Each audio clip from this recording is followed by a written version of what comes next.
शरणं रामकृष्ण शरणं रामकृष्ण शरणं रामकृष्ण शरणं रामकृष्ण शरणं कृपाहि केवलं शरणं प्रभु রচনা নাট্যাচার্য কমলেশ ব্যানার্জি, নির্দেশনা মনীন্দ্রমোহন মণ্ডল, পরিবেশনায় শ্রীহরি নাট্যজন, পরিচালনায় শিবলন পশুপতি বাবা সার্বজনীন কমিটি, রূপসজ্জায় কল্পনা সাজঘর। করতে চলেছি আজকের যাত্রাপালা মহারাজা হরিশ্চন্দ্র।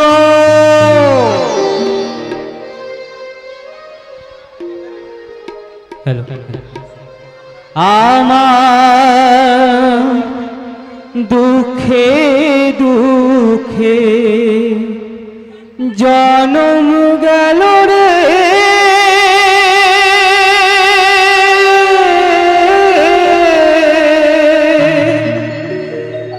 দুঃখ বিনে সুখ হলো না,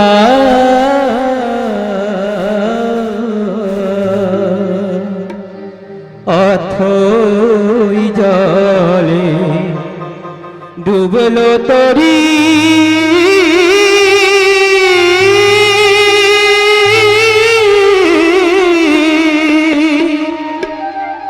কুল তো পেলাম না,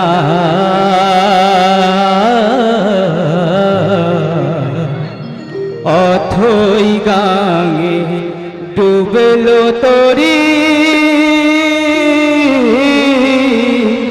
কুল তো পেলাম না।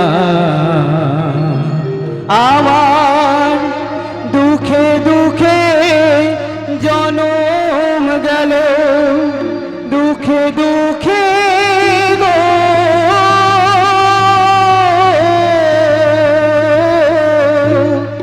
দুঃখে দুঃখে জনম গেল, দুঃখ বিনে সুখ হলো না, অথই গাঙে ডুবলো তরি, ফুল তো পেলাম না।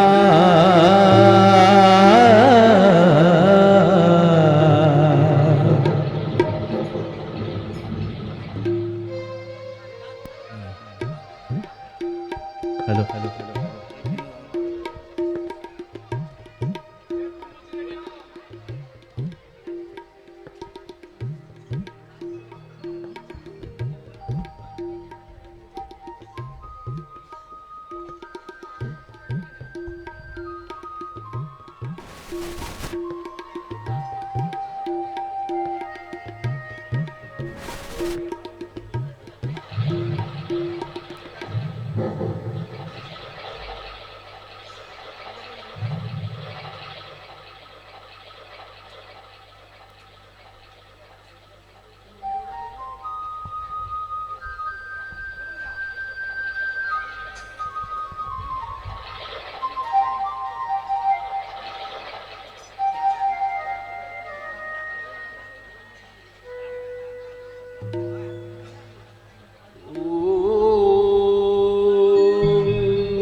কাশ্যপেবং মহাদুতিম ঘণ্টারে সর্বমভগ্ন পুনতস্মি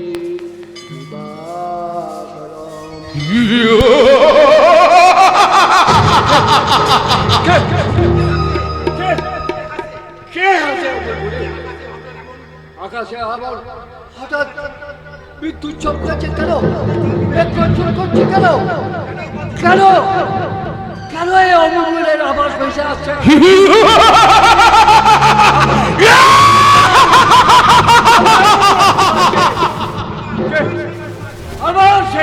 আকাশে। কে কি কেন এই অমঙ্গলের আওয়াজ আকাশে বাতাসে ভেসে আসছে? কে? তুমি ভুল রাখছো ব্রাহ্মণ, এ অমঙ্গল আবাস নয়। এই পৃথিবীর বুকে শুভ পদার্পণে আমাকে সম্বর্ধনা জানাচ্ছে কে কে তুমি? দেবতা। দেবতা? হ্যাঁ, ইন্দ্র চন্দ্র বায়ু বরুণাদি 33 কোটি দেবতার মতো আমারও দেবত্বে জন্ম, আমিও দেবতা। দেবতা? দেবতা? এখন শোনো ব্রাহ্মণ, আমি জানি বহু দুঃখ কষ্টের মধ্যে তুমি জীবন অতিবাহিত করছো, তাই তোমার জীবন যাতে সুখ স্বাচ্ছন্দ্যে কাটে আমি তোমাকে সেই উপদেশ দিচ্ছি। এই একে কি বলছো রে? এই কি বলছি ব্রাহ্মণ, আমার নির্দেশিত পথে আমার কথা মতো যদি তুমি চলো তাহলে তোমার কোনো অভাব থাকবে না। রাজপ্রাসাদে বাস করবে, সোনার পালঙ্কে নিদ্রা যাবে, রাজভোগ খেতে পারবে। বুঝেছি বুঝেছি, তুমি তুমি আমাকে ঐশ্বর্যের লোভ ঠেকিয়ে আমাকে পরীক্ষা করতে চাও। না না প্রভু না, আরে ঐশ্বর্য চাই না। ঐশ্বর্যের ভয়ে মনুষ্যত্ব হারিয়ে ফেলে, বিবেক বুদ্ধি কামে টিপে ধরে ওই ধর্মকে পায়ে পিষে মারে। ব্রাহ্মণ ধর্ম ধর্ম ধর্ম, সারা জীবন ধর্মের আরাধনা করে তুমি কি পেয়েছো ব্রাহ্মণ? সে দেখো ব্রাহ্মণ, ওই জগতের দিকে চিরদিন যারা ধর্ম পথে চলে আসছে, ধর্মের জয়গান করছে, তারা কেউ সুখী নয়। দুঃখ জ্বালা যন্ত্রণা তাদের ঘরে লেগেই আছে, অশান্তির আগুনে তারা দিন রাত জ্বলে পুড়ে মরছে। চুপ করো, আর আমিও সহ্য করতে পারছি না। অন্না ভাবে বস্তা ভাবে তারা দিন রাত মরণ কামনা করছে। বলো না বলো না, অমল করে বলো না, ও কথা শোনা আমাদের মহাপাপ। ব্রাহ্মণ! আর ও যদি সহায় থাকে অন্ধকারে আলো দেখা দেবে, বিষ অমৃত হয়ে পড়বে। সাবধান ব্রাহ্মণ! বর বর তুমি ধর্মের জয়গান করে আমাকে তুমি উত্তপ্ত করে তুলছ। যদি সুখী হতে চাও, তিনি পুত্র লেগে সুখে শান্তিতে বাস করতে চাও, তাহলে ছলনা সততা প্রবঞ্চনা মিথ্যাচার করো, ধর্মের একটু টিকি ফেলো। কে কে তুমি? তোমার দৃষ্টিতে আগুন জ্বলছে কেন? তোমার দৃষ্টিতে আগুন জ্বলছে, তুমি তুমি কি দেবতা? সত্যি করে বলো, বলো তুমি কে? মূর্তিমান অধর্ম। এখানেও তুমি? যেখানে তুমি সেখানে তো আমাকে আসতেই হবে অধর্ম। অধর্ম? তুমি অধর্ম? এইবার আমি বুঝেছি কেন তোমার পদার্পণে একবারে বিশ্বে অমঙ্গল দেখা দিয়েছিল। তুমি কে দেব? তোমাকে দেখে কেন আমার ভক্তির প্লাবন ছুটে আসছে? বলো বলো দেব, তুমি কে? যাকে সহায় করে জগতের জীব ন্যায় নিষ্ঠা ও সত্যের পথে চলতে শেখে, যাকে ভালোবেসে মানুষ হাসি মুখে মৃত্যুকেও আলিঙ্গন করতে পারে, যাকে তোমার মনের মন্দিরে প্রতিষ্ঠা করে আজ এই মূর্তিমান অধর্মকে পরাজিত করেছ, আমি সেই ধর্ম। ভাগ্যবান ভাগ্যবান তীর্থনাথ, তুমি ভাগ্যবান, তাই আজ তোমার দর্শন পেয়েছে। আবার প্রণাম নাও দেব, আশীর্বাদ করো, শত বিপদের মধ্যেও যেন তোমার নাম স্মরণ করে চলতে পারি। ফিরে যাও, ফিরে যাও ধর্ম। এটা ধর্মপ্রাণ রাজা হরিশ্চন্দ্রের রাজত্ব। এখানে তোমার প্রভাব বিস্তার করতে তুমি পারবে না। এখানকার রাজা থেকে আমার বৃদ্ধ বনিতা পর্যন্ত একটা কথাই জানে, যথা ধর্ম তথা যথা ধর্ম তথা। মানি না, আমি এই ধর্মের আধিপত্যকে আমি কিছুতেই স্বীকার করি না। তুমি স্বীকার না করলেও সৃষ্টির সূচনা থেকে এ পর্যন্ত জগতের জীব ধর্মের আধিপত্যকেই মেনে এসেছে। দেবতারাও ধর্মকে শ্রেষ্ঠ আসন দিয়েছে। এমনকি সৃষ্টিকর্তা ব্রহ্মা ধর্মের উপর আস্থা স্থাপন করেন। এদের পক্ষপাতিত্ব নয়তো কি? ধর্মই যদি জগৎ জুড়ে থাকবে তাহলে ওই সৃষ্টিকর্তা আমায় সৃষ্টি করেছিল কেন? আমার তো একটাই প্রশ্ন, সৃষ্টিকর্তা আমাকেই বা সৃষ্টি করেছেন কেন? এসো এসো অধর্মের জীবন সঙ্গিনী কুমতি সুন্দরী, এসো। কি সংবাদ কুমতি? তোমাকে এত রাগান্বিত মনে হচ্ছে? রাখবো না স্বামী, তুমি বলো তো, আমি যখন যে সংসারে প্রবেশ করি তখন তারা আমাকে সাদরে বরণ করে নেয়, আমার ইঙ্গিত মতো চলে, আমার কথা মতো কাজ করে, আমি তখন মহা সুখে থাকি। কিন্তু তখন যেখানে অধর্মরা ধর্ম আর তার সহধর্মের সুমতি প্রবেশ করে, সেই সংসারে আশ্রয় নেয়, তখন তারা সেই সংসার থেকে আমাকে দূর দূর করে তাড়িয়ে দেয়। দেবেই তো নিশ্চয়ই দেবে। ভুল করে প্রলোভনে পড়ে প্রথমে তারা তোমাকে আশ্রয় দেয় ঠিকই, কিন্তু যখনই বুঝতে পারে তুমি তাদের নরকের পথে টেনে নিয়ে যাচ্ছ, তখনই তাদের সব মোহ কেটে যায়। তাই তো তারা ধর্মের আশ্রয় নেয়। তুমি বলো তো স্বামী, জগতের সকলে যদি ধর্মপথে চলে আর সুমতির অনুগত হয়, তাহলে আমাদের স্থানটা কোথায়? নরকের ওই অন্ধকারে। নরকের ওই অন্ধকারে যদি থাকতে হয় ধর্ম, তাহলে তুমিও জেনে রাখো ধর্ম, আমি এই গোটা পৃথিবীটাকে একটা নরক কুণ্ড বানাবো। তার জন্য তোমাকে বহু দিন অপেক্ষা করে থাকতে হবে অধর্ম। কতদিন? নানা দিন নয় বলতে পারো যুগ। সত্য ত্রেতা দাপরের অবসানে কলির শেষ প্রান্তে তোমার ইচ্ছে পূরণ হতেও পারে। না, অতদিন আমরা অপেক্ষা করতে পারবো না। তার আগেই আমি আমার শ্রেষ্ঠত্ব প্রমাণ করব। আমি দেখব ধর্ম কোন গুণে তুমি আমার চেয়ে শ্রেষ্ঠ। বেশ, এতই যখন তোমার আশা, তখন আমিও আমার শ্রেষ্ঠত্বের প্রমাণ দিতে প্রস্তুত। তাহলে শোনো ধর্ম, লোকে বলে ধর্মরাজ্য এই অযোধ্যা নগরী, তোমার শ্রেষ্ঠ ভক্ত ধর্মপ্রাণ হরিশ্চন্দ্র এখানকার রাজা। তাই আমার ইচ্ছা আমি বিক্রমজিৎ রূপ নিয়ে ছদ্মবেশে তার কাছে আশ্রয় নেব। আর আমি সত্য সন্ধরূপে রাজ পুরোহিত হয়ে ওই রাজ মন্দিরে পূজা অর্চনা করব। কেউ কারোর পরিচয় জানাবো না, কেবলমাত্র নিজেদের ক্ষমতার প্রভাব বিস্তার করব।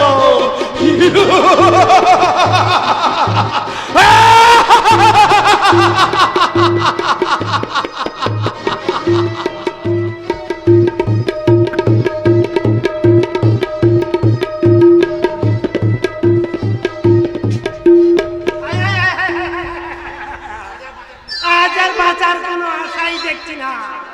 সর্বনাশ! রোজ রোজ আশ্রমের বাগান থেকে ফুল চুরি। এতদিন তবু এ বাগান ও বাগান থেকে চোরাতালি দিয়ে চালিয়েছি, কিন্তু আজ যে আশেপাশে কোনো বাগানে একটা ফুলও নেই। গুরুদেব স্নান করে এসে যদি পুজোর ফুল না পায়, অমনি দুম করে লেগে দিয়ে অমনি হিং ফট বলবে, আর সঙ্গে সঙ্গে তার দু চোখ দিয়ে আগুনের ঝলকা বেরোবে, আর সঙ্গে সঙ্গে আমি হয়ে যাব এক গাদা ছাই। ওরে বাবা, এ কি যে ঋষি, স্বয়ং বিশ্বামিত্র। কচু খেকো না না না কাঁচা খেকো দেবতা কোথায় কোথায় অভিশাপ আর সঙ্গে সঙ্গে বর্ষণ। ওই তো গুরুদেব আসছে। ওম দেব সদা সাবিত্রী মণ্ডলবদ্ধবন্তে নারায়ণং সরস্বতীং সন্নিবিষ্ট কেয়োর্বাণ কনককুণ্ডলবাণ কিরীটিহারে হিরণ্ময়বপূর্বত শঙ্খ চক্র। গুরুদেব আমার পুজোর আয়োজন করে দে। সর্বনাশ হয়ে গেছে গুরুদেব। কি সর্বনাশ হয়েছে তোমার? কোন বেটা যেন আমাদের বাগানের ফুল সব চুরি করে নিয়ে গেছে। ফুল চুরি করে নিয়ে গেছে? হ্যাঁ গুরুদেব, একটা ফুলও নেই। বিশ্বামিত্রের আশ্রমে ফুল চুরি? আমার সাধনায় বিঘ্ন সৃষ্টি করা। শুধু আজ নেই গুরুদেব, এই চুরি অনেক দিন ধরেই চলছে। এতদিন হয় এ বাগান ও বাগান থেকে ফুল এনে চালিয়েছে, কিন্তু আজ আর কোনো বাগানে একটা ফুলও নেই। আমার আশ্রমে ফুল চুরি, আমার সাধনায় বিঘ্ন সৃষ্টি করা। গুরুদেব কি বলবো গুরুদেব, আপনি নেহাত ঠান্ডা প্রকৃতির মানুষ, তাই এখনো চুপ করে আছেন। আমি যদি আপনার মতো ওই তপস্যা জানতাম, তাহলে ওই বেটাদের আমি এক হাত দেখে নিতাম। কিন্তু কে সেই অপরিণাম দর্শে? কার এত সাহস? নিশ্চয় ভাগ্য আপনা হতে তৈরি হয় না বন্ধু, ভাগ্যকে নিজের কৃতিত্বের দ্বারা তৈরি করতে হয়।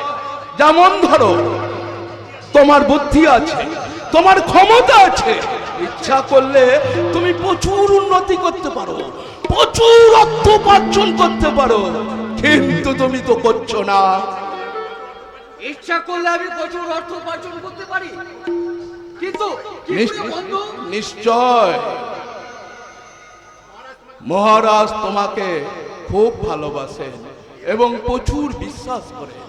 এই রাজ্যের প্রজাদের সুখ দুঃখের খবর আনার দায়িত্ব তোমার। মহারাজও তোমাকে খুব ভালোবাসেন এবং প্রচন্ড বিশ্বাস করেন। নিশ্চয় তিনি আমাকে খুব ভালোবাসেন, আর গরিব দুঃখীদের মাঝে মাঝে তিনি অর্থ বিতরণ করেন, আর সেই অর্থ আমার হাত দিয়ে ওই গরিব দুঃখী পূজাদের আমি বিলিয়ে দিই, আর পূজারা আমাকে প্রীতির চোখে দেখে। পৃথিবীর চোখে দেখে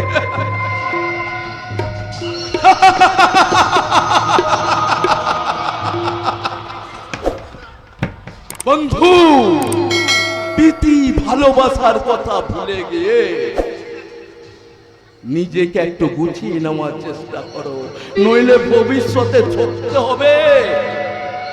তার মানে মহারাজ যে অর্থ তোমার হাত দিয়ে এই গরিব প্রজাদের মধ্যে বিলি করে, তার থেকে যদি তুমি অর্ধেক অর্থ নিজের পকেটে রেখে দাও। কি বলছো বন্ধু? এত বড় অধর্ম! আরে বন্ধু, নিজের স্বার্থের জন্য একটু একটু অধর্ম করলে কিচ্ছু হয় না। আচ্ছা বন্ধু, তোমার কি ইচ্ছে করে না একটা বিরাট 7 মহলা প্রাসাদে তুমি বাস করবে? তোমার কি ইচ্ছা করে না বন্ধু 20 জন যুবতী তোমার পদ সেবা করবে? তোমার স্ত্রীর সারা দেহে অলংকারে ঝলমল করবে। কি হলো বন্ধু, কি ভাবছো? হ্যাঁ ভাবছি, ধর্ম আর অধর্মের মধ্যে, এই দুয়ের মধ্যে আমি কাকে গ্রহণ করব? অধর্মকে। আমাকে একটু চিন্তা করতে দাও বন্ধু, আমাকে একটু ভালো করে চিন্তা করতে দাও। কিসের চিন্তা করছো মহেন্দ্র? মহারাজ, মানে রাজ্যের পশ্চিম সীমানা থেকে যেসব দুর্ভিক্ষ পীড়িত প্রজাদের দুঃসংবাদ তুমি এনেছো, তাদের সাহায্য করতে যাওয়ার জন্য তুমি এখনই বেরো। জাতি ধর্ম নির্বিশেষে সকলকে সমানভাবে অর্থ দিয়ে সাহায্য করবে। যত অর্থ লাগে তুমি এই রাজকোষ থেকে নিয়ে যাও। কোথায় আপনি মহারাজ? আমি এক্ষুনি যাচ্ছি। আর সেই সঙ্গে চিন্তা করো বন্ধু, ভালো করে চিন্তা করো, কি করলে ভালো হয়। সেটা আর বলতে হবে না বন্ধু, আমি সব চিন্তা ভাবনা করেই কাজ করব। আরো একজন আমার হাতের মুঠোয়। বিক্রমজিৎ, মহারাজ, মহেন্দ্রকে আপনি খুব বিশ্বাস করেন। একা মহেন্দ্র কেন বিক্রমজিৎ, তোমাদের সবাইকে আমি সমানভাবেই দেখি, সমান চোখেই দেখি, সমানভাবেই ভালোবাসি। কারণ তোমরাই যে আমার রাজ্যের এক একটা শক্তির স্তম্ভ, আমার সুদিনের বন্ধু, দুর্দিনের সাথী। তাই তোমাদের অবিশ্বাস করে আমি কিভাবে রাজকর্ম পরিচালনা করব তুমি বলতে পারো? ও এই যে কি হয়েছে মহামন্ত্রী, আপনাকে এত চঞ্চল বলে মনে হচ্ছে কেন? না, দুঃসংবাদ, যে দুঃসংবাদ আমি বহন করে এনেছি। দুঃসংবাদ? কি কি দুঃসংবাদ? একদল দুষ্কৃতকারী ব্রাহ্মণদের পূজায় বাধা সৃষ্টি করেছে। সে কি? শুধু তাই নয় মহারাজ, ব্রাহ্মণেরা তাদের বাধা অগ্রাহ্য করেছিল বলে সেই ব্রাহ্মণদের উপর বেত্রাঘাত করেছে। কি বললেন? ব্রাহ্মণদের গায়ে বেত্রাঘাত, পূজা অর্চনায় বাধার সৃষ্টি করা? কি বললেন আপনি? এমনকি তারা পান্থলি বাসও ভেঙে চুরমার করে দিয়েছে। ও বজ্র, এখনো তুমি আমার মাথায় ভেঙে পড়নি কেন? অধৈর্য হবেন না মহারাজ, আমি দেখছি। কথা দিচ্ছি, তারাই সেই দুষ্কৃতিকারী হোক না কেন, এক পক্ষকালের মধ্যে তাদের সন্ধান করে আপনার সামনে আমি হাজির করব। যান যান মহামন্ত্রী, এক্ষুনি রাজকোষ থেকে অর্থ নিয়ে 20 জন রাজ কর্মচারীকে নিয়ে ওই পন্থ নিবাস এক্ষুনি নির্মাণ করে আসো। অপরাধ নেবেন না মহারাজ, আপনার অনুমতি না নিয়ে আমি সে ব্যবস্থা আগেই করেছি। কি বলছেন আপনি? মহারাজের জয় হোক। কে কে তুমি বালিকা? মহারাজ, আমি মহর্ষি কৌশিকের মেয়ে, আমার নাম গায়ত্রী। রাজর্ষি বিশ্বামিত্রের আশ্রমের পাশে আমাদের কুটির। বুঝলাম, কিন্তু কি তোমার অনুরোধ? মহারাজ, কাল আমার পিতৃ শ্রাদ্ধ, তাই পিতা আমাকে স্বপ্নে আদেশ দিয়ে বললেন, আপনাকে যদি আমি নিয়ে গিয়ে আমাদের কুটিরে আহার্য গ্রহণ করাতে পারি তাহলে ওনার আত্মার শান্তি হবে। তাই আমি পিতার আত্মার শান্তির জন্য আপনাকে নিমন্ত্রণ করতে এসেছি মহারাজ। নিমন্ত্রণ? মহারাজের হয়ে আমি তোমাকে বলে দিচ্ছি, ওই নিমন্ত্রণ উনি রক্ষা করতে পারবেন না। মহারাজ, আমি কিন্তু পিতার আত্মার শান্তির জন্য বড় আশা নিয়ে আপনাকে নিমন্ত্রণ করতে এসেছি। আমার কি সে আশা পূরণ হবে না মহারাজ? চুপ করে আছেন কেন মহারাজ, বলুন, চুপ করে আছেন কেন? কেন বিরক্ত করছো? বলেছি তো উনি যেতে পারবেন না, উনি এখন রাজকার্য নিয়ে ব্যস্ত আছেন, তুমি যাও। বেশ, আমি ফিরেই যাচ্ছি। হলো না পিতা, হলো না, তোমার আত্মার শান্তি হলো না। তবে শুনেছি মহারাজ হরিশ্চন্দ্রনাকে কোনো পার থেকে বিমুখ করেন না, তবে তিনি আজ আমাকে বিমুখ করে ফিরিয়ে দিলেন। দাঁড়াও দাঁড়াও বালিকা, তোমাকে আর নিরাশ হয়ে ফিরে যেতে হবে না। মহারাজ, কাল ঠিক সময়ে আমি আপনার গৃহে গিয়ে আহার্য গ্রহণ করব। আমি ধন্য মহারাজ, আমি ধন্য। কি বলছেন মহারাজ? আপনি ওর গিরে গিয়ে আহার গ্রহণ করবেন? নইলে যে ব্রাহ্মণের আত্মার তৃপ্তি হবে না মহামন্ত্রী। তাছাড়া ও যে আমার কাছে প্রার্থী হয়ে এসেছে, ওকে কি আমি নিরাশ ভাবে ফিরিয়ে দিতে পারি? বুঝলাম মহারাজ, আপনার রাজা না হয়ে রাখাল হওয়া উচিত ছিল। মহারাজ, আমি আসছি মহারাজ। আপনার এই কৃতজ্ঞতার কথা আমি কোনো দিন ভুলব না মহারাজ, কোনো দিন। মহারাজ, যদি অনুমতি দেন তাহলে কাল আমি আপনার সঙ্গে দেহরক্ষী হয়ে যেতে চাই। দেহরক্ষী? কেন? পথে যদি কোনো শত্রু? না না বিক্রমজিৎ, আমার কোনো শত্রু নেই, তাই দেহরক্ষীরও কোনো প্রয়োজন নেই, আমি একাই যাব। কোথায় যাবে? কোথায় যাবে মহারাজ? এই যে শৈবা, কিছুক্ষণ আগে এক ঋষি কন্যা এসেছিল, তার পিতার আত্মার তৃপ্তির জন্য আমাকে নিমন্ত্রণ করতে। মহারাজ। তাই আমি সেই নিমন্ত্রণে যাব। না না মহারাজ, এই এক পক্ষ কালের মধ্যে তোমার কোথাও যাওয়া হবে না। কেন, কি হয়েছে রানী? আমি যে স্বপ্ন দেখেছি মহারাজ, স্বপ্ন? দুঃস্বপ্ন মহারাজ। আধো ঘুম আধো জাগরণের মধ্যে দেখলাম এক জ্যোতির্ময় পুরুষ এসে আমাকে বললেন, শৈবা, যদি স্বামী পুত্রের মঙ্গল চাস তাহলে এই এক পক্ষ কালের মধ্যে মহারাজকে কোথাও যেতে দিবি না, তাহলে ঘোর অমঙ্গল হবে। এই কথা বলি জ্যোতির্ময় পুরুষ কোথায় অদৃশ্য হয়ে গেলেন, আর সঙ্গে সঙ্গে আমার ঘুমটাও ভেঙে গেল। সব শুনলাম, সবই বুঝলাম, তবু কথা যখন দিয়েছি তখন নিমন্ত্রণ রক্ষা করতে তো আমাকে যেতেই হবে। না মহারাজ,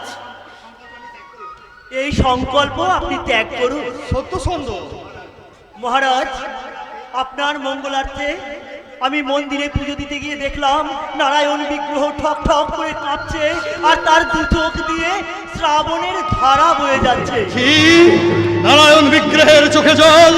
না না মহারাজ, এ নিশ্চয় সত্য সন্ধ্যের দৃষ্টিভ্রম হয়েছে। বিশ্বাস করুন মহারাজ, বিশ্বাস করুন, এ আমার দৃষ্টিভ্রম নয়। আমি যা বলছি তা সম্পূর্ণ সত্য।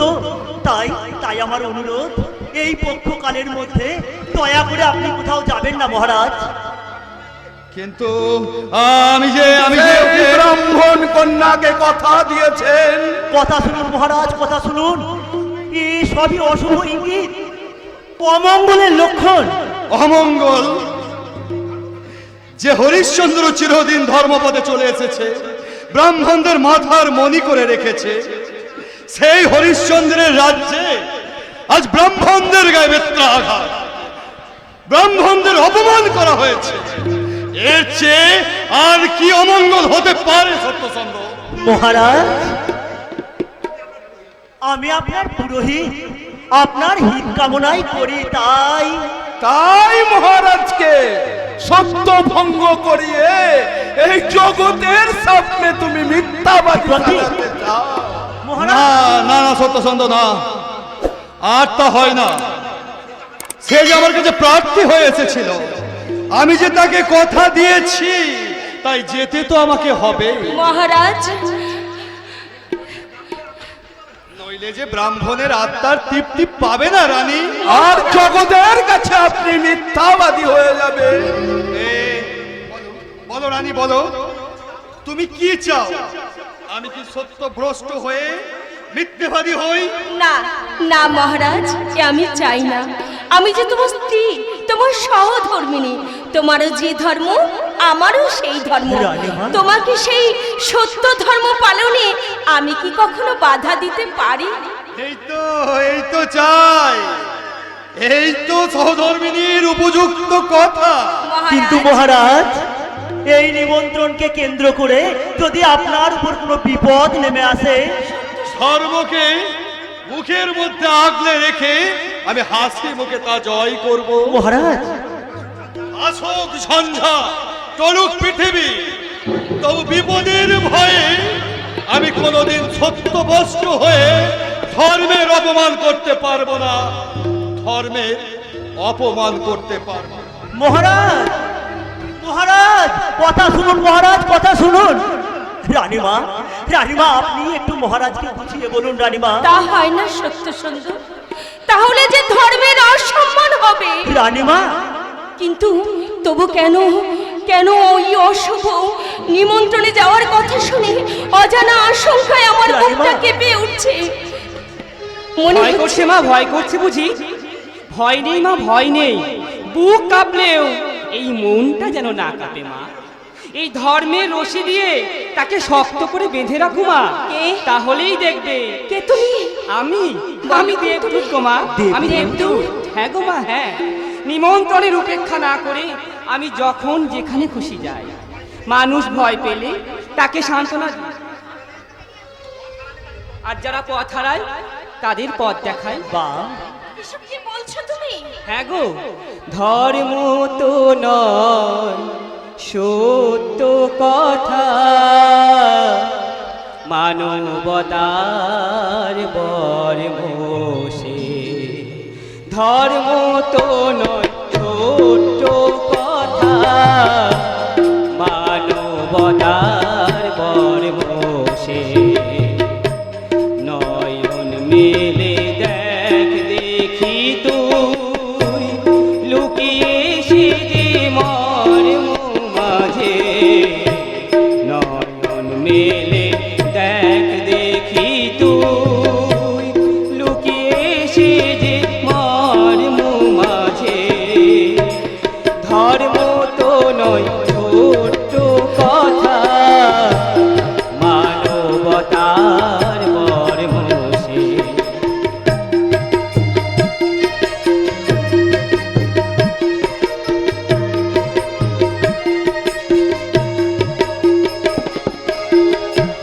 সব যদি তোর যাই চলে যা ধর্মকে তুই রাখ ধরে রাখ সব যদি তোর যাই চলে যা মনরে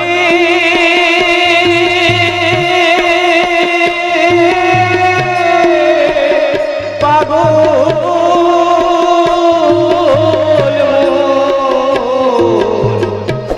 সব যদি তোর যাই চলে যা ধর্মকে তুই রাখ ধরে রাখ ধর্ম সাথে থাকলে পরে ধর্ম সাথে থাকলে পরে জয় হবে তোর সকল কাজে নয়ন মেলে দেখ দেখি তুই লুকিয়ে সেজে মর্ম মাঝে নয়ন মেলে দেখ দেখি তুই লুকিয়ে সেজে মর্ম মাঝে ধর্ম তো নয় ছোট্ট কথা মানবতার বরমোষে ধর্ম তো নয়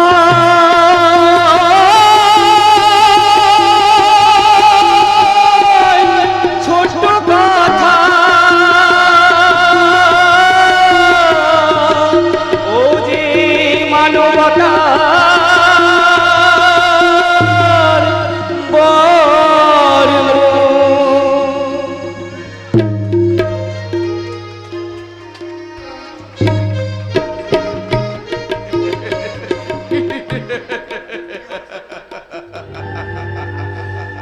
কি হলো সত্য সন্দ মহারাজকে তুমি আটকে রাখতে পারলে না বুঝতে পারছ এ জয় কার এ জয় আমার মূর্খ তুমি, তাই তুমি এ কথা বলছো। এ জয় আমার, তোমার 100 বার ভুলে যাচ্ছ কেন বিক্রমজিৎ? সকলের সব বাধা অতিক্রম করে মহারাজ শুধু ধর্ম রক্ষার জন্যই নিমন্ত্রণে যাবেন। সত্য সন্দ ধর্ম ছিল, ধর্ম আছে, ধর্ম থাকবে। তুমি ক্ষণস্থায়ী আলে আর আলো, দপ করে জ্বলে উঠে আবার নিভে যাবে, কিন্তু প্রদীপের আলোকে কোনো দিনও ম্লান করতে পারবে না, কোনো দিনও না। পড়ি কি না পড়ি সেটা আমি দেখিয়ে দেব। কাজ শুরু হয়েছে। আমার ইচ্ছাই এই অযোধ্যায় অরাজকতা দেখা দিয়েছে। ব্রাহ্মণের গায়ে বেত্রাঘাত হয়েছে।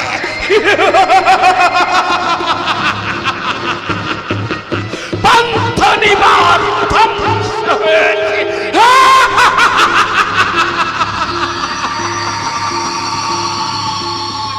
এবার দেখবা ধর্ম তুমি তোমার হরিশ্চন্দ্রকে কেমন করে রক্ষা করতে পারো।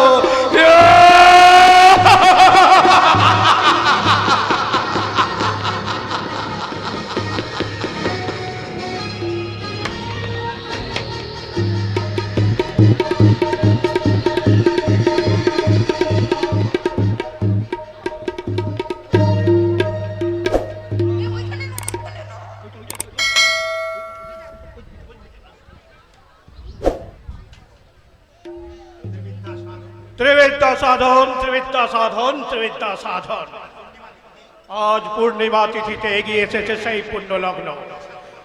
যে অহংকারী দেবতারা আমাকে ব্রাহ্মণ বলে স্বীকার করে নেই, কাল থেকে তারাই আমাকে ভগবান বলে স্বীকার করে। ওই ওই আমার মন্ত্র শক্তিতেই শক্তি স্থিতি শক্তি বাতি নারী লতা গুলমে বন্দিনী হয়েছে। দেওয়ানে দেওয়ানে দেওয়ানে আদর কোথায়? যজ্ঞের আয়োজন সম্পূর্ণ হয়েছে? সব আয়োজন সম্পন্ন। কোনো কিছু বাকি নেই তো?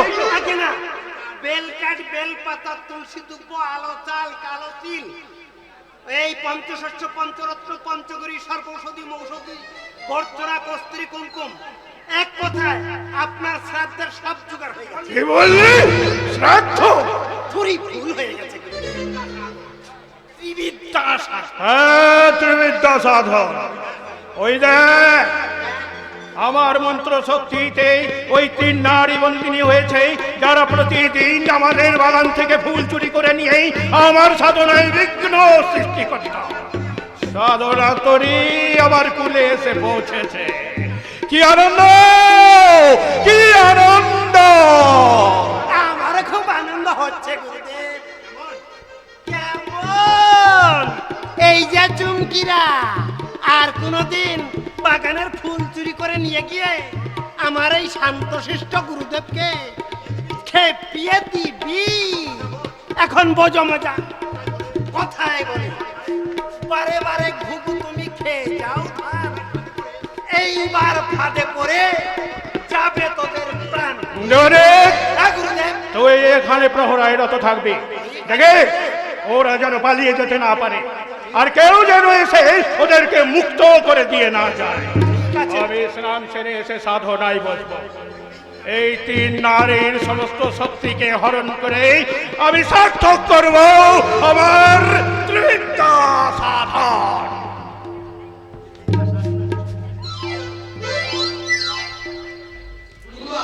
বিদ্যা সাধন না, গোষ্ঠীর পিণ্ডি। মেয়ে ছেলেকে বেঁধে রেখে সাধনা করা, এ আমার বাপের জন্মেও শুনে। এখন দেখছি সেই মেয়েটাই যত নষ্টের গোড়া।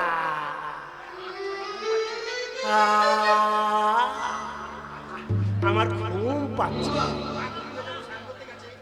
হ্যাঁ, গুরুদেব যখন স্নান করতে গেছে, ওই স্নান করতে গিয়ে গুরুদেব ওই তর্পণ তর্পণ করবেন, সূর্য প্রণাম করবেন, অনেক সময় লাগবে আসতে। এই ফাঁকে আমি একটু ঘুমিয়ে নিই। এই ছুরিরা, খবরদার পালাবার চেষ্টা করবে না। তোমাদের স্বভাব আমার জানা আছে। তোমরা করেছ কি? হ্যাঁ, ওই বাগানের ফুলগুলো সব তো নিয়েছই, আবার ওই ডালপালাগুলো ভেঙে নিয়ে ছাগলকে খাইয়েছো। হ্যাঁ, খবরদার, আমার গুরুদেব ভীষণ রাগী। যদি পালানোর চেষ্টা করো না, একেবারে ফট করবে, আর সঙ্গে সঙ্গে হয়ে যাবে এক গাদা ছাই।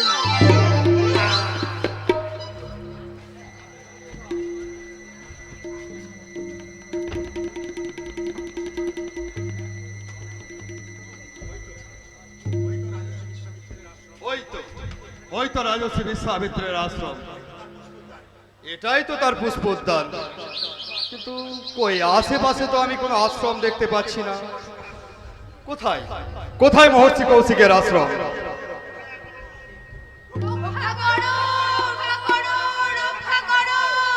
একই এ কাদের কণ্ঠস্বর, এ কাদের হাহাকার! শোনো শোনো তোমরা, আমি মহারাজ হরিশ্চন্দ্র। তোমরা নির্ভয় হও, তোমরা যেই হও, বিপন্ন আশ্রিতাকে এই রাজা তাদের রক্ষা করবে।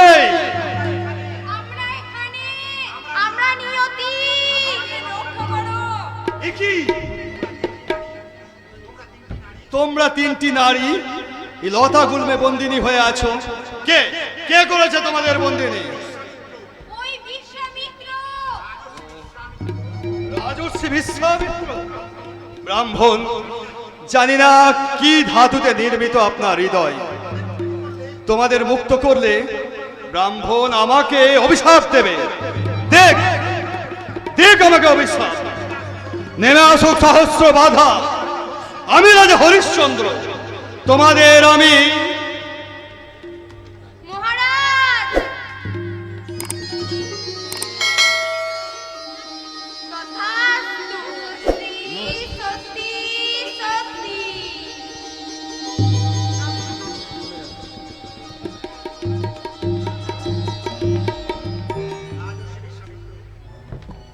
রাজর্ষি বিশ্বামিত্র, সর্বশ্রেষ্ঠ ঋষিদের মধ্যে আপনিও একজন।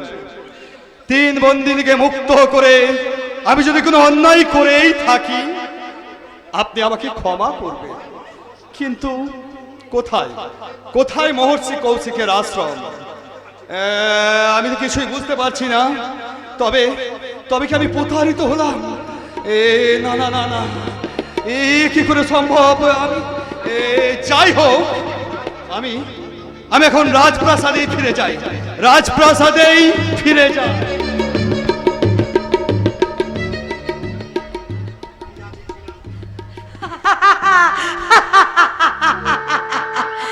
আমি যা চেয়েছিলাম তাই হয়েছে। মহারাজ হরিশ্চন্দ্র, তোমার বিরুদ্ধে আমি বিশ্বামিত্রকে খেপিয়ে তুলবো। দেখে দেখি তুমি কি করে তার রোশনাল থেকে মুক্ত পাও। ধর্ম, এবার তোমাকে অধর্মের কাছে পরাজয় স্বীকার করতেই হবে। হ্যাঁ হ্যাঁ, পরাজয় স্বীকার করতেই হবে। আমি স্নান সেরে এসেছি, আমার পূজার আয়োজন করে দে। আমি ত্রিবিদ্যা সাধনে বসবো। আমি কি ভুল দেখছি? আমার কি দৃষ্টিভ্রম হয়েছে? কোথায় গেল সেই 3 নারী? কে তাদেরকে মুক্ত করে দিয়েছে? মহারাজ হরিশ্চন্দ্র। হরিশ্চন্দ্র? হ্যাঁ হ্যাঁ ঋষি, উনি ঝড়ের বেগে এলেন, ঝড়ের বেগে ওদের বাঁধন খুলে দিয়ে চলে গেলেন। আমি ওদের অনেক বারণ করেছে, আমি তোমার সাধনার কথা বলেছে, কিন্তু উনি আমার কথায় কর্ণপাত না করে ক্ষমতার অহংকার দেখিয়ে ওদের মুক্ত করে দিয়ে ঝড়ের বেগে চলে গেলেন। এত বড় শ্রদ্ধা আমার বন্ধুদেরকে মুক্ত করে দেয়? আমার এত আয়োজন, এত আশা সব বন্ধ হয়ে গেল। আমার বাণিজ্যের ভরা করি এক মুহূর্তে ওই অগাধ জলে তলিয়ে গেল। এও কি তবে দেবতাদের চক্রান্ত? গুরুদেব, আপনার পুজোর জোগাড় হয়ে গেছে। পদার্থ আমার উপর খামাখাই রাগ করছেন। আমি তো আপনার পুজোর জোগাড়ই করছিলাম। পুজোর জোগাড় করছে? পুজোর জোগাড় করে আর কি হবে? যাও সব জলে ফেলে দে। কি হলো বলবেন তো? রাজস্বীর সাধনায় বাধা পড়েছে। তার মানে ওই দেখো, তুমি যখন আশ্রমের মধ্যে ছিলে, মহারাজ হরিশ্চন্দ্র এসে ওদের বাঁধন খুলে দিয়ে ওদের মুক্ত করে দিয়ে গেছে। ও এই কথা, ওই জন্যই গুরুদেব একেবারে রেগে আগুন। ঠিক আছে দেব, ঠিক আছে, আপনি শান্ত হন, আপনি শান্ত হন। আবার সামনের পূর্ণিমা আসবে, তখন ওদের শক্ত করে বাঁধার ব্যবস্থা করুন। আমি আপনার পুজোর সব ব্যবস্থা জোগাড় করে দেব। সে চিন্তা আমি পরে করব। তার আগে আমাকে অযোধ্যার রাজপ্রাসাদে একবার যেতে হবে। সেই অপরিণামদর্শী রাজাকে শাস্তি দিতে হবে। শাস্তি দিন রাজর্ষি, শাস্তি দিন। যে অপরাধ সে করেছে তার উপযুক্ত শাস্তি আপনি তাকে দিন। না গুরুদেব, না না না, শাস্তি দিয়ে না গুরুদেব, তাকে আপনি ক্ষমা করে দেন। ক্ষমা? বুঝছেন না কেন? হাজার হোক সে আমাদের রাজা, ভুল করে না হয় একটু অপরাধ করে। ভুল করে আগুনে হাত দিলে আগুন তাকে ক্ষমা করে না দেবাদেব। না না, বিশ্বামিত্রের অভিধানে ক্ষমা বলে কোনো কথা নেই। রাজা হলেও সে অপরাধী, শাস্তি তো তাকে পেতেই হবে। ক্ষমতার অহংকারে সে যেমন আমার বুকে বাজের আঘাতে হেরেছে, আমিও ঠিক তেমনি করে তাকে চরম আঘাত দিয়ে বুঝিয়ে দেব মোর জাহাজশ্রীর সৌমিত্রের সাধনায় বিঘ্ন সৃষ্টি করার পরিণাম কত মারাত্মক, কত ভয়ঙ্কর।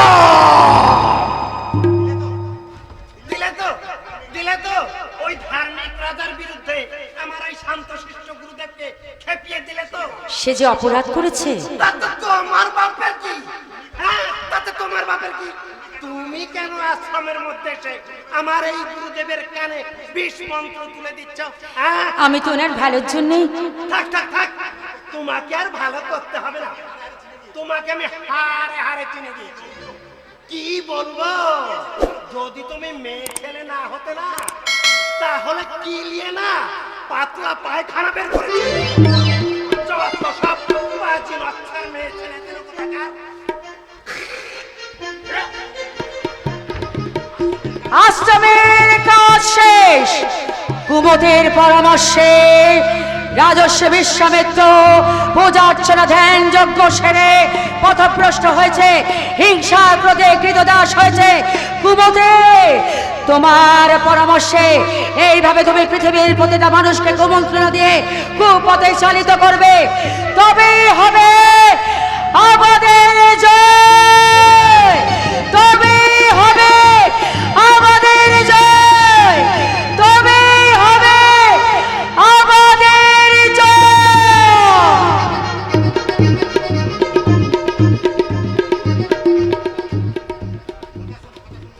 কথা শোনো, কথা শোনো সন্ধ্যা, কথা না না না, আমি তোমার কোনো কথা শুনবো না, আর তোমাকে ওই পাপের পথে অর্থ উপার্জন করতে দেব না। আবার সেই এক কথা, তুমি বুঝতে পারছো না? এই পয়সা উপার্জন করতে গিয়ে যদি একটু আধটু পাপের পথে চলতে হয়, এই তাতার দোষ কোথায়? বলতে পারলে, এই কথা তুমি বলতে পারলে, যাকে আমি চিরদিন ধর্মের পথে চলতে দেখেছি, যার গর্বে নিজেকে গর্বিনী ভেবেছি, যাকে আমার মনের মন্দিরে বসিয়ে পুজো করেছি, তার মুখে এই কথা শুনবো, এ আমি ভাবতে পারিনি, আমি ভাবতে পারি না। এতে আবার না ভাবতে পারার কি আছে? এই তো জগতের চিরন্তন রীতি, সকলে চায় সুখের মধ্যে দিয়ে জীবন যাপন করতে, আর আমিও তো তার চাই। এতে আর দোষ কোথায় সন্ধ্যা? বাহ বাহ বাহ বাহ, মহারাজের সঙ্গে বেইমানি করে গরিব প্রজাদের অর্থ মেরে আবার বুক ফুলিয়ে কথা বলছো, তোমার ভয় করছে না? তোমার লজ্জা করছে না? লজ্জা, লজ্জা কি ওর আছে মা? লজ্জা, ঘেন্না, ভয় ও সব কিছু পুড়িয়ে খেয়ে বসে আছে। বাবা, পাশের ঘর থেকে আমি সব শুনেছি মা, তাই আর আমি স্থির থাকতে পারলাম না। তুমি আবার কি বলতে চাও? কি বলতে চাই? যে মহারাজ তোকে এত ভালোবাসেন, অগাধ বিশ্বাস করেন, তার সঙ্গে বেঈমানি করে গরিব প্রজাদের অর্থ মেরে তুই নিজের জীবন সুখে কাটাতে চাস। ওকে শনিতে ধরেছে বাবা, ওকে শনিতে ধরেছে। আরে হতভাগা, কিসের অভাব তো? গরিব চাষির ছেলে তুই, কত দুঃখ কষ্টের মধ্যে আমি তোকে দু কলম লেখাপড়া শিখেছি, মহারাজকে বলে কয়ে রাজ সরকারি চাকরি করে দিয়েছি, তারই দয়ায় আজ তুই ভালো খাচ্ছিস, ভালো পোশাক পরছিস, কোঠা বাড়িতে বাস করছিস, এতেও তোর শান্তি হয় না? না, মানুষের আকাঙ্ক্ষার শেষ নেই, আমার আরো চাই, অনেক চাই। তোমরা যদি পারো আমাকে সমর্থন করো, আর না হলে চোখ বুজে থাকো। খুন করবো আমি তোকে নিক্ষাত। ছি ছি ছি ছি ছি ছি, তোমার এই অধঃপতনের কথা শুনে আমার যে গলায় দড়ি দিয়ে মরতে ইচ্ছা করছে। ওইসব আদিক্ষেতার কথা বলে আমাকে চলাতে পারবে না। এখনো ভালো কথা শোন, ওইসব খুব মন্তব্য করিস না। আমাদের ধর্মপ্রাণ রাজার সঙ্গে বেঈমানি করিস না, প্রজাদের অর্থ প্রজাদের মধ্যে বিলি করে দিয়ায়, তারপর মনে মনে ভগবানের কাছে ক্ষমা চেয়ে, ওগো ভগবান, আমাকে তুমি সুমতি দাও, আমি যেন ধর্ম পথে চলতে পারি, আর যেন কোনোদিন আমার মনে পাপ চিন্তা না জন্মায়। না না বাবা, না, তার হয় না। অবশ্যই হয় মহেন, অবশ্যই হয়। কথা শোন বাবা, কথা শোন। বাপ হয়ে আমি তোকে অনুরোধ করছি, এই অধর্মের পথে তুই আর চলিস না বাবা। এত বড় পাপ যে ধর্মে সইবে না। পাপ যে কোনোদিন পাপকেও ছেড়ে কথা বলে না। আমি ওসব পাপ পুণ্য এসব কিচ্ছু মানি না। তুমি না মানলেও আমরা মানি। তাহলে তোমরা তোমাদের মতোই থাকো, আমি আমার পথেই চলবো। আমাদের কোনো কথাই তাহলে তুই শুনবি না? কতবার বলবো না না না? বেশ, তাহলে তুইও শুনে রাখবো, আমি আর এ বাড়িতে বাবা না। আর তুই আমাকে বাবা বলে ডাকিস নে। আমি তোর বাবা নই। আজ আর দুঃখ কষ্ট সয়ে সে মহেন্দ্রকে আমি মানুষ করেছিলাম, ধর্মপথে চলতে শিখিয়েছিলাম, সে মহেন্দ্র মরে গেছে। বাবা, তুই তুই মহাপাপী, তুই অধর্মী, তাই আজ থেকে তুই আমার শত্রু। বাবা, শত্রু। বাবা, বাবা, বাবা, ফিরে আসুন, ফিরে আসুন বাবা, ফিরে আসুন। তুমি কি করলে? ওগো, তুমি কি করলে? যাও, এখনো সময় আছে, বাবার পায়ে ধরে ক্ষমা চেয়ে তাকে ফিরিয়ে আনো।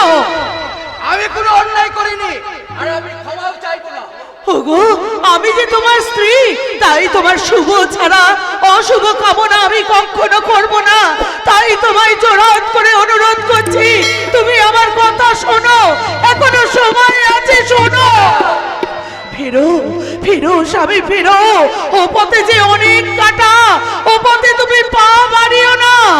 আলোকে অবজ্ঞা করে অন্ধকারে যেও না, তাহলে একদিন তোমাকে ভুলের মাসুল দিতেই হবে। আর সেদিন অনুতাপের অন্ত থাকবে না স্বামী, অনুতাপের অন্ত থাকবে না।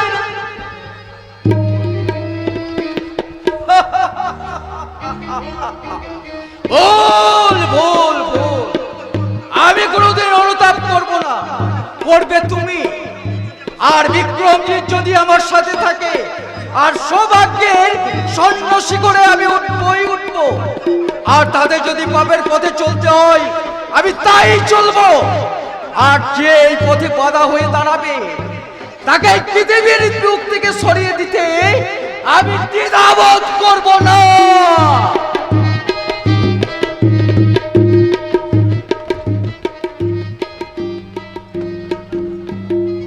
মহারাজ নিমন্ত্রণে যাওয়ার পর থেকে মনটা আমার দুশ্চিন্তায় পাগল হয়ে উঠেছে।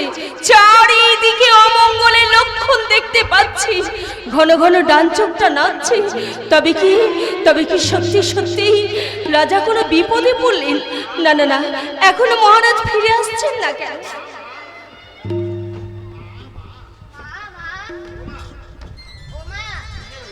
কিরে রোহিত, তোর বাবা কি ফিরে এসেছে?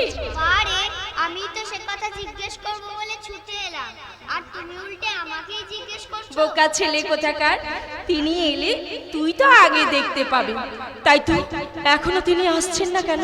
তবে কি সত্যি সত্যি তিনি কোনো বিপদে পড়লেন? না না না, বাবার কোনো বিপদ হতে পারে না।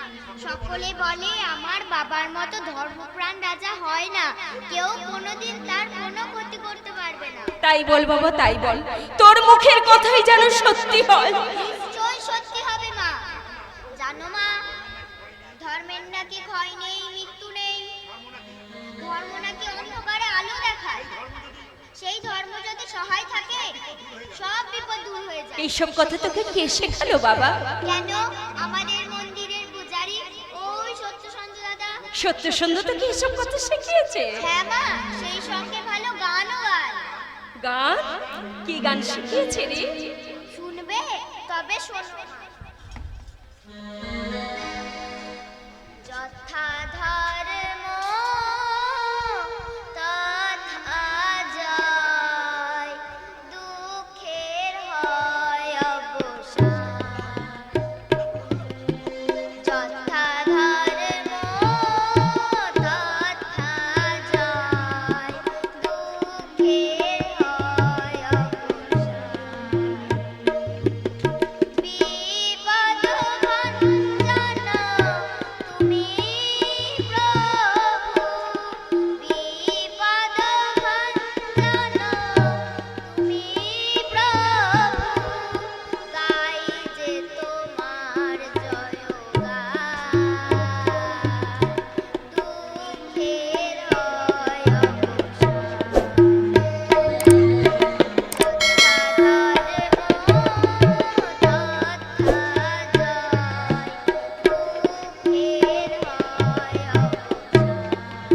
নারায়ণ, নারায়ণ বিপদ বারণ, জ্ঞানী অজ্ঞানী তোমার চরণে যদি কোনো অপরাধ করে থাকি, তাহলে তুমি আমাকে শাস্তি দাও ঠাকুর।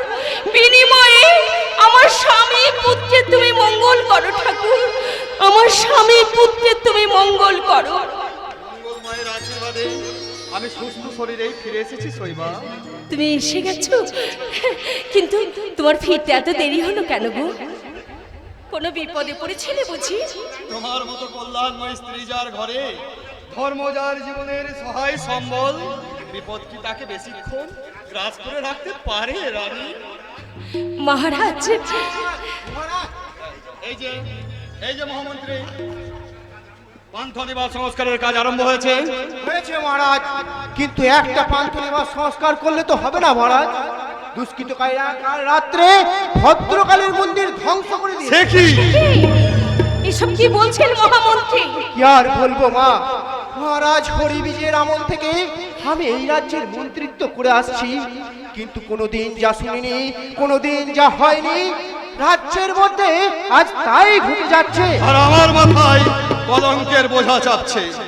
আশীর্বাদের পরিবর্তে দেবতারা মুঠো মুঠো অভিশাপ আমাকে বর্ষণ করছে। পূজারা আমার নামে ঘৃণায় ফুৎকার ফেলছে। প্রতিকার করো রাজা, প্রতিকার করো। চতুর্দিকে গুপ্তচর পাঠিয়ে দাও, যেমন করে হোক ওদের বেঁধে এনে মৃত্যুদণ্ডে দণ্ডিত করে এই অযোধ্যা থেকে অত্যাচারীর নাম চিরদিনের মতো নিশ্চিহ্ন করে দাও। মহারাজ, আমি আশ্চর্য হয়ে যাচ্ছি মহামন্ত্রী, রাজ্যে এত সৈন্য এত নগর কোটাল থাকা সত্ত্বেও কিভাবে দুষ্কৃতকারীরা এখানে প্রবেশ করছে, আর কেনই বা তাদের ওই ধর্মস্থানের উপরে এত এত আক্রমণ? আমার মনে হয় নিশ্চয়ই কোনো উচ্চ পদস্থ রাজ কর্মচারী সহযোগিতা আছে। রাজ কর্মচারী? কাকে কাকে আপনি সন্দেহ করেন মহামন্ত্রী? সেনাপতি বিক্রমজি। বিক্রমজিৎ? এ না না না না, এ হতে পারে না। একদিন যে নিরাশ্রয় হয়ে পথে পথে ঘুরে বেড়াচ্ছিল, তাকে আমি আশ্রয় দিয়েছি। সামান্য সৈনিকের পদ থেকে আমি তাকে সেনাপতির পদে তুলে দিয়েছি। সে যে কখনো দুষ্কৃতকারীদের সাথে আমার বিরুদ্ধাচরণ, এ আমি ভাবতে পারি না মহামন্ত্রী। মহারাজ আছে, মহারাজ। কে কে ডাকে? এই যে মহারাজ, আমি আমি কেশব চাষি গো, নমস্কার। কি বলতে এসেছো তুমি? শীঘ্র সৈন্য পাঠিয়ে সেই বিশ্বাসঘাতক আপনি বেঁধে নিয়ে আসুন। বিশ্বাসঘাতক? আমার ছেলে মহেন্দ্র। মহেন্দ্র? হ্যাঁ হ্যাঁ, মহেন্দ্র। সে কি করেছে জানে? কি করেছে? প্রজাদের মধ্যে যে অর্থ বিলি করতে দিয়েছিলেন, মহেন্দ্র তার অর্ধেক অর্থ মেরে নিয়েছে। সে কি? কি বলছো তুমি? হ্যাঁ মহামন্ত্রী, হ্যাঁ। চাষির ছেলে রাজপুরুষ হয়েছে, তাতেও তার আশা মেটেনি। এখন প্রজাদের অর্থ মেরে আরো আরো উপরে উঠতে চায়। সাত মহলা বাড়িতে থাকবে, রাজভোগ খাবে, আরো কত কি। শুনেছেন মহারাজ, শুনেছেন? শুনছি আর ভাবছি এও কি করে সম্ভব যে মহেন্দ্রকে আমি এত ভালোবাসতাম, এত বিশ্বাস করতাম, সেই মহেন্দ্র কি করে এত বড় সর্বনাশ করতে পারে? আমিও তো তাই ভাবছি মহারাজ। মানুষ কি করে এতখানি অকৃতজ্ঞ হয়? অমৃত কি করে বিষ হয়ে যায়? জয় মন্ত্রী মশাই জয়। আমিও কি জানতাম যে আমার এই ছেলেটা এমন হবে, কিন্তু কি হয়ে গেল। আমি আর বৌমা তাকে কত বুঝেছি এ পাপে অন্যায়। কতবার বলেছি প্রজাদের অর্থ প্রজাদের মধ্যে বিলি করে দিয়াই, সে আমাদের কোনো কথাই শুনল না। তাই তুমি পিতা হয়ে পুত্রের বিরুদ্ধে নালিশ করতে এসেছো? শোনা মহারাজ, ধর্ম তো আছে, সারা জীবন ধরে যে ধর্ম আমি মেনে এসেছি, আর শেষ বয়সে এসে ছেলের মায়ায় সেই ধর্মকে আমি কানা করির দামে বিকিয়ে দেব। বাহ, চমৎকার! এই তো মানুষ, একেই তো বলে ধর্মপ্রাণ। দেখুন দেখুন মহামন্ত্রী, দেখুন, এই হচ্ছে আমার রাজ্যের হৃদয়ের কমলতন্ত্রীকে উপবাসী রেখে পুত্র স্নেহ বিসর্জন দিয়ে শুধু ধর্মকে নিয়ে বেঁচে থাকতে চায়। মহারাজ, যান যান মহামন্ত্রী, এক্ষুনি বিক্রমজিৎকে পাঠিয়ে দিয়ে ওই মহেন্দ্রকে বন্দি করে আনার ব্যবস্থা করো। আমি তাকে একটা কথাই বলবো, এই কি আমার ভালোবাসার মূল্য? এটাই কি আমার ভালোবাসার প্রতিদান? যাচ্ছি মহারাজ, যাচ্ছি। তবে আমি যে কথাটা বলেছিলাম সে বিষয়ে একটু ভালো করে চিন্তা করে দেখবেন। সকলকে সরল বিশ্বাস করে হাল ছেড়ে দেবেন না মহারাজ, তাহলে এইভাবেই আঘাত দিতে হবে। কারণ আলোর মধ্যে যে কালো থাকতে পারে তার প্রমাণ তো আপনি হাতে না হাতেই পেলেন মহারাজ।